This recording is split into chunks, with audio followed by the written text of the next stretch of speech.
नमस्कार दोस्तों, आप सबका हमारे YouTube चैनल पर हार्दिक स्वागत है। लगातार जुलाई का सफ़र आगे बढ़ता जा रहा है। सरकार कहीं न कहीं आप लोगों को निराश करती जा रही।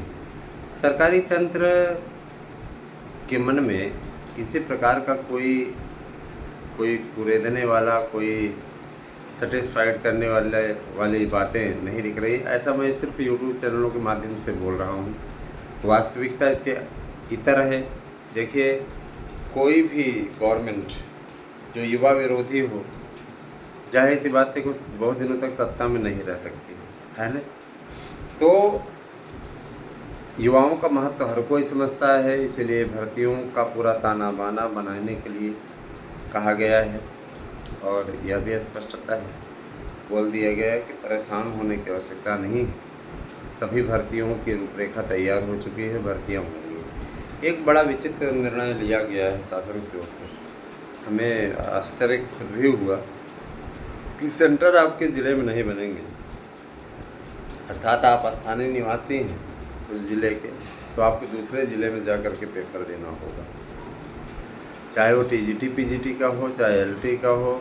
एलटी का विज्ञापन लटकाने वाले अफसरों को चिन्हित कर लिया गया है। सरकार बहुत जल्दी उनके खिलाफ गाज गिराने वाली है। और ये भी आदेश है कि हर हाल में 31 जुलाई तक इसकी प्रक्रिया को पूर्ण कर लिया जाए, माने आवेदन स्टार्ट कर दिए जाएं। तो जिन लोगों का इंतज़ार था एलटी को लेकर के, वो इंतज़ार समाप्त होने की ओर अग्रसर है। दूसरी चीज़ देखिए दोस्तों, मैं ये देख रहा हूँ बहुत से लोगों ने, है ना, एक प्लेटफार्म बना लिया है। ये भर्ती नहीं हो रही, वो भर्ती नहीं हो रही है, और उस बारे में उनकी जो न्यूज़ रहती है फर्जी न्यूज़ रहती है, उसमें कोई दम नहीं है। हाँ, उनका थंबनेल बनेगा, जूनियर की भर्ती इतनी बम्पर आ रही है ना, इसकी भर्ती ये हो रही वो हो रही है, रहता कुछ नहीं। बाद में कहेंगे कि ये ऐसे वैसे। दोस्तों, बीएड को प्राथमिक में सम्मिलित कराने का अभियान तो हमारा चैनल चला रहा है, लेकिन आप में से कितने ऐसे हैं जो इस अभियान में हमारा साथ देने को तैयार हैं? क्योंकि आप में से बहुत से लोग साथ नहीं दे रहे हैं, और जब आप साथ नहीं देंगे तो हम भी ये सोचते हैं कि चलो यार, जब आप तैयार नहीं हैं तो हम क्यों परेशान हों भाई, हम भी अपने हिसाब से ही चलें। काहे के लिए परेशान हो? इससे अच्छा है ना, कि जो हो रहा है होता रहे, कोई दिक्कत नहीं। दोस्तों, ये भी अच्छी तरीके से जानते रहिए कि ग्रेजुएट अथवा बीएड होना ही बहुत बड़ी चीज़ नहीं होती। आपके अंदर कुछ कौशल विकास के भी कार्यक्रम की जानकारी आपको रहनी चाहिए। अब जो नई पीढ़ी आ रही है उसके लिए तो कौशल विकास अनिवार्य हो गया है। नहीं, वही है जो पुरानिया बेचारे अभी तक लड़के हैं, वो कहाँ से कौशल विकास करें। अब तो कंप्यूटर भी सीख लेंगे जा कर के, तब भी उनको बाहर नौकरी नहीं मिलेगी, क्योंकि उनकी एज उतनी हो गई है। कोई भी, है ना, उस एज के लोगों को नहीं रखता है। तो मैं यही आप लोगों से कहूँगा कि जो युवा वर्ग है चैनल से हमारे जुड़ा हुआ है, कौशल विकास पे विशेष ध्यान दें। जूनियर एडिटर को लेकर के कहा जा रहा है मित्रों कि जूनियर एडिटर की भर्ती की कट ऑफ मेरिट 69+ गई हुई है। तो आप में से अगर किसी की भी कट ऑफ मेरिट 69+ है तो आप चयनित हैं। लिस्ट बहुत जल्दी ही आने वाली है, क्योंकि कोर्ट का भी आदेश है ना। और इस पर इतना ज़रूर जान लीजिए कि थोड़ा बहुत विलम्ब अवश्य हो रहा है। 2021 की भर्ती अभी तक नहीं हुई, 24 लग गया, जबकि सब कुछ ठीक ठाक है। सिर्फ आयोग गठित न होने के चलते ऐसी स्थिति। अब चूँकि आयोग गठित है तो अध्यक्ष नहीं है, ये तो वही स्थिति है। अध्यक्ष, कार्यकारी अध्यक्ष, उनका कोई अधिकार ही नहीं होता है। नया आयोग है, सचिव नहीं है, तो बिना सचिव के काम हो कैसे? भाई, सचिव अनिवार्य होता है, सचिव का होना ही चाहिए, सचिव को होना ही चाहिए, तभी जा करके कुछ होगा ना। सचिव देखिए कौन नियुक्त होता है, अभी तो 2-3 सचिवों की बात हो रही, क्योंकि इस आयोग में 3 सचिव कम से कम होंगे और जाहिर सी बात है कि तीनों मिलकर के कार्य करेंगे, क्योंकि इतना ज़्यादा इस आयोग के ऊपर बर्डन होगा, बोझ होगा, है ना। 3-3 भर्ती एजेंसियों को एक में समायोजित किया गया है ना। आपका प्राथमिक भी हो गया इसी में, माध्यमिक भी हो गया इसी में, उच्चतर भी हो गया।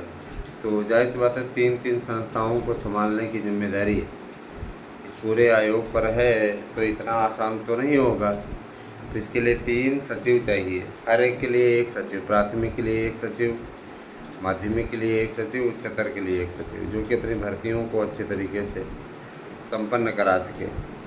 दूसरी चीज़, एक बड़ा मुद्दा भ्रष्टाचार को रोकना होगा मित्रों।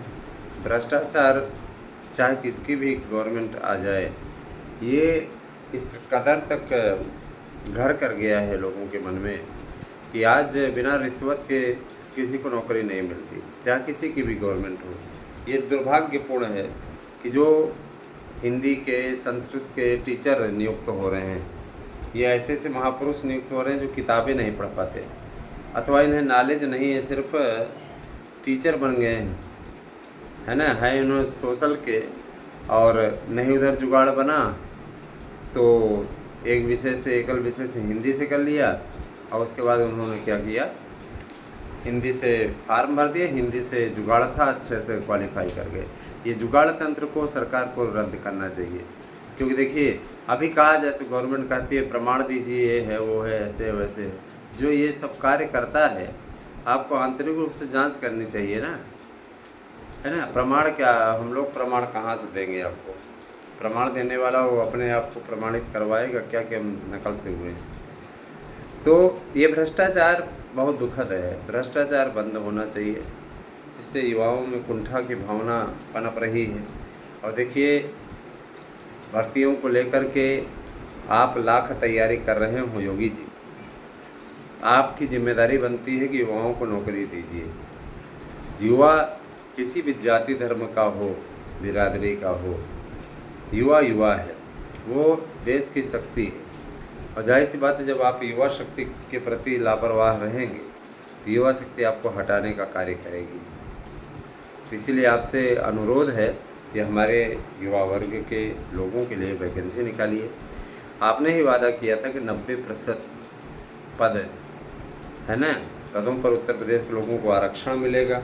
मैं इसकी मांग करता हूं फिर से अपने चैनल के माध्यम से कि वास्तव में 90% आरक्षण दीजिए, क्योंकि ये अधिकार है उत्तर प्रदेश के लोगों को। आप देखिए विभिन्न प्रदेशों में इस प्रकार के आरक्षण मिले हैं, लेकिन यहाँ इस प्रकार की कोई ऐसी बात नहीं है। तो सरकारी खाली पदों को भरने का भी ऐलान आपने किया था, जो कि आज तक पूरा नहीं हुआ। मैं अपेक्षा करता हूँ कि आप तक ये बात हम लोगों ने ट्विटर के ज़रिए भी पहुंचाई है, और इस पे भी हम लोग आग्रह करते हैं कि आप जल्दी से जल्दी इन पदों को भरने के लिए कार्य शुरू कीजिए, जिससे जो युवाओं में कुंठा की भावना पनप रही है वो दूर हो सके। युवा आत्महत्या कर रहा है, आप स्वयं सोचिए, जो युवा यहाँ पर आकर के, है ना, मैंने देखा है अल्लाहपुर इत्यादि में आए दिन घटनाएं होती रहती हैं युवाओं की ओर से, है ना।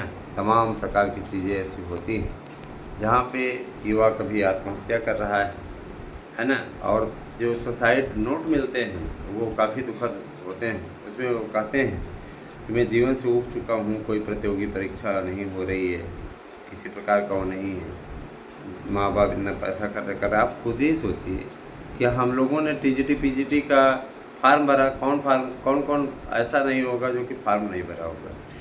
तो हमने 2022 का फार्म भरा, है ना, आप लोगों ने भरा होगा।